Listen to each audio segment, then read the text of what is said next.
Talk, ladies and gentlemen. Today is August the 19th, 2021. We're going to be talking about AEW's results because, ladies and gentlemen, now we heard there's two matches that got added for AEW all out. But, ladies and gentlemen, one of them is going to be a tournament. So for these couple weeks before All Out, we will have a tournament. But I will tell you guys that because it's after the match that happened in AEW. So yeah, we're going to get to that later. But there will be a match that I can tell you guys, because now we know that Paul White will have a match at All Out. He talked to Tony Khan.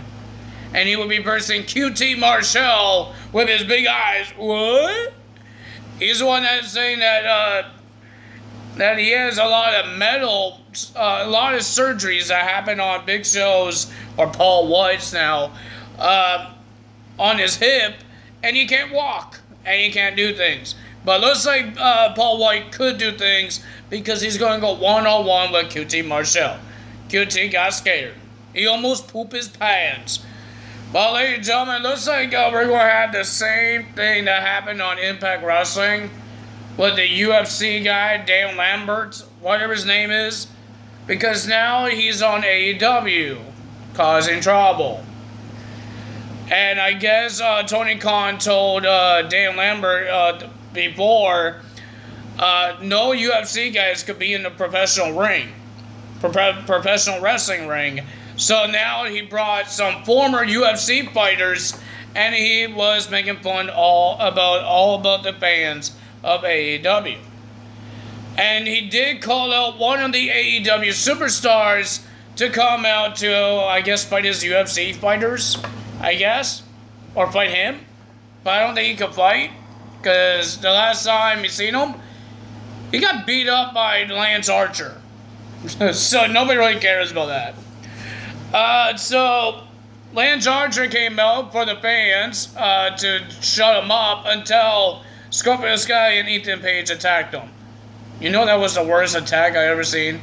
When they ended it, when they ended the brawl, Lance Archer looks like he was going to get up. He wasn't beat up so much that he was knocked out. And the commentary is making it like he got destroyed.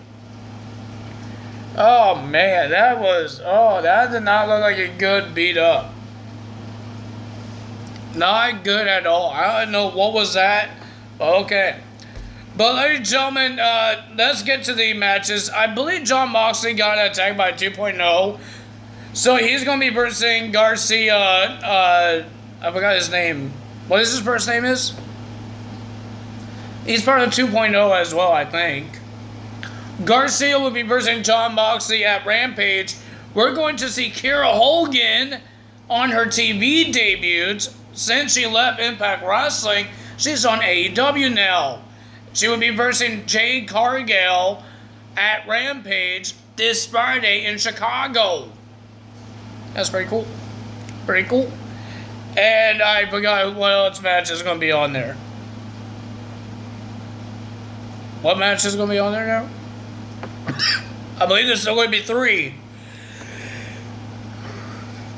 3 matches, and I forgot the last one. But that's okay. And ladies and gentlemen, everybody thinks there's going to be a big debut, because they're going to be in Chicago, just like WWE did. Every time they go to Chicago, they think somebody's going to make a return or make their debut in AEW now. And his name is CM Punk. Would I be surprised? Yes, I would be surprised, but I want to see it. I want to see if it happens. I'm not going to get excited. Oh, they're in Chicago!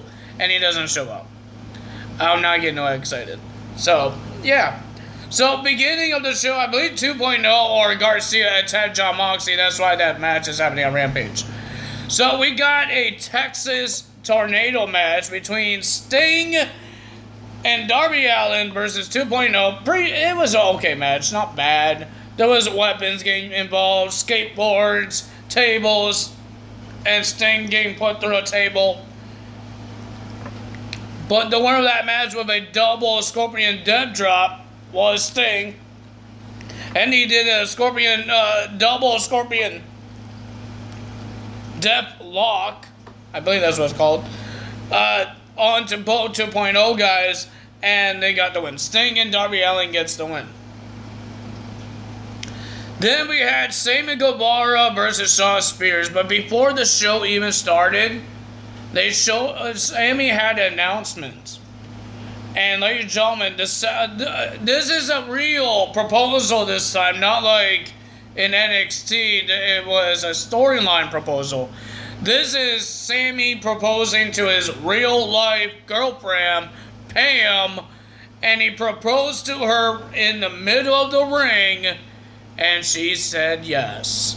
Congrats to Sammy Guevara. I do watch his vlogs. Sometimes I'm entertained. Sometimes I'm like, what in the world am I watching? But then sometimes it's entertaining to see why is it so confusing. But I'm not saying I don't like his stuff, but he does really good vlogs. Congrats on your engagement for you and Pam. I watch his videos, so I know what Pam looks like, and I know her name. So, congrats to you guys. But ladies and gentlemen, he had a match with Shawn Spears, and for some reason, weapons were allowed to be used. Except Tully Blanchard, he couldn't be allowed to be used because when they first start the match, because there was a brawl between Sammy and Shawn Spears. Shawn Spears wanted to leave Pam alone. Saying a whole bunch, he's just acting weird and it's creepy. So yeah, all of that stuff. But before that, there was a double team between Tully Blanchard and Shawn Spears doing a double power driver. That's what Tully Blanchard does with his teammates in the Four Horsemen. And then the referee kicked him out, and then they start the match, and it looks like he was allowed to be back, and then he got kicked out again. It looks like he wants to fight the referee, but it was Audrey as the referee. You can't hit women, people. Especially if you're an older man. Don't hit women. You're supposed to know better. But he got really mad, but he got kicked out. But ladies and gentlemen, they use a barricade as a table or a bridge. And then you just see Sam Guevara doing a cutter off the turnbuckle. It's not like Randy Orton does it when he used to do it. He sits the guys down, and then he goes on the middle rope, and then he jumps to his RKO. No, these guys were doing a tied up on. They were standing on top of the turnbuckle, and then Shawn Spears stick the middle finger. I can't do that because it's YouTube, but he stick the middle finger, and Sammy said okay, and then he just did a cutter, and awesome RKO. I don't know he's trying to do an RKO, but WWE thing. Hey, RKO is a dangerous move. But, ladies and gentlemen, the winner of that match was Sammy Guevara with the, I forgot what he calls it, but Dominic Dijakovic calls it Feast Your Eyes. So he did that. 1, 2, 3. Sammy gets the win. Then we had the Young Bucks defending their tag team titles against Jungle Boy and Luchasaurus. Oh my god. There's too many elite members. Too many. There was Michael Nakazawa. There was Brandon Cutler, the Good Brothers, Carl Anderson and Luke Gallows, Don Callis on commentary. The only person that wasn't there was Kenny Omega until the end. But, ladies and gentlemen, I thought Jungle Boy and Luchasaurus would win it. Until, ladies and gentlemen, Kenny Omega came out to attack Marco Stuntz with a chair when he was trying to make sure Luchasaurus, get up.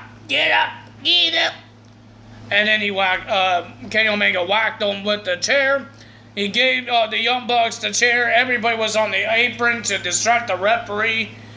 We heard that this happened at Rampage, how Kenny Omega lost his Impact World Championship when the Elite gave Kenny Omega the championship, the chair, and tried to do a finishing move onto the chair and got reversed by Christian Cage. That happened to Matt Jackson, I believe. He tried to do something, and then Jungle Boy did a brainbuster onto the chair. But he did not win the match. But the winner of that match, and still your tag team champions, the Young Bucks. But we did hear, and now the Young Bucks heard as well, that there's going to be Eliminator tag team tournament to versus the Young Bucks for the tag team titles at All Out. But it's not a normal tag team match. Whoever wins this match and will be versing Young Bucks is going to be inside a steel cage. Oh boy. Then we had Thunder Rosa versus Ford. Nothing really big happened in this match. It was pretty decent. But the winner of that match was Thunder Rosa. Then we had MJF versus Chris Jericho. No Judas entrance and no Juice effect for Chris Jericho, or he will be disqualified. But thanks to the fans, they sang the theme song of Chris Jericho when he walks into the ring. So he didn't need it. The fans will do it for him. He can't get disqualified there. He said, MJF, and I quote, "You can't use your own entrance." Nothing with the fans. And he didn't. The fans knows the words, man. I guess they're Fozzy fans. So they know the words, and they're going to help Chris Jericho. Maybe that's why they did it, to help to hear the fans do what they want. Do what they always do every time Chris Jericho comes out. Sing his song. And now they could do it without listening to the lyrics. They could just do it on their own. Maybe that's why they did it. That's why they made Chris Jericho not have his entrance. Hear the fans. Just hear the fans. I'm sorry, my phone is dinging. But it was a pretty decent match. Not bad. MJF and Chris Jericho, not bad. But Chris Jericho hit MJF with the baseball bat, Floyd. But he was about to hit the juice effect until MJF hit the juice effect. And he made Chris Jericho tap out with a Fujian bar. MJF wins the match. I'm sad. But the winner of that match was MJF. And if you guys enjoyed this video, hit the like button, leave a comment below, hit the subscribe button, hit that notification bell, and I will see you guys tomorrow for Impact Wrestling results. That's all from me today. Tyler's out. Bye!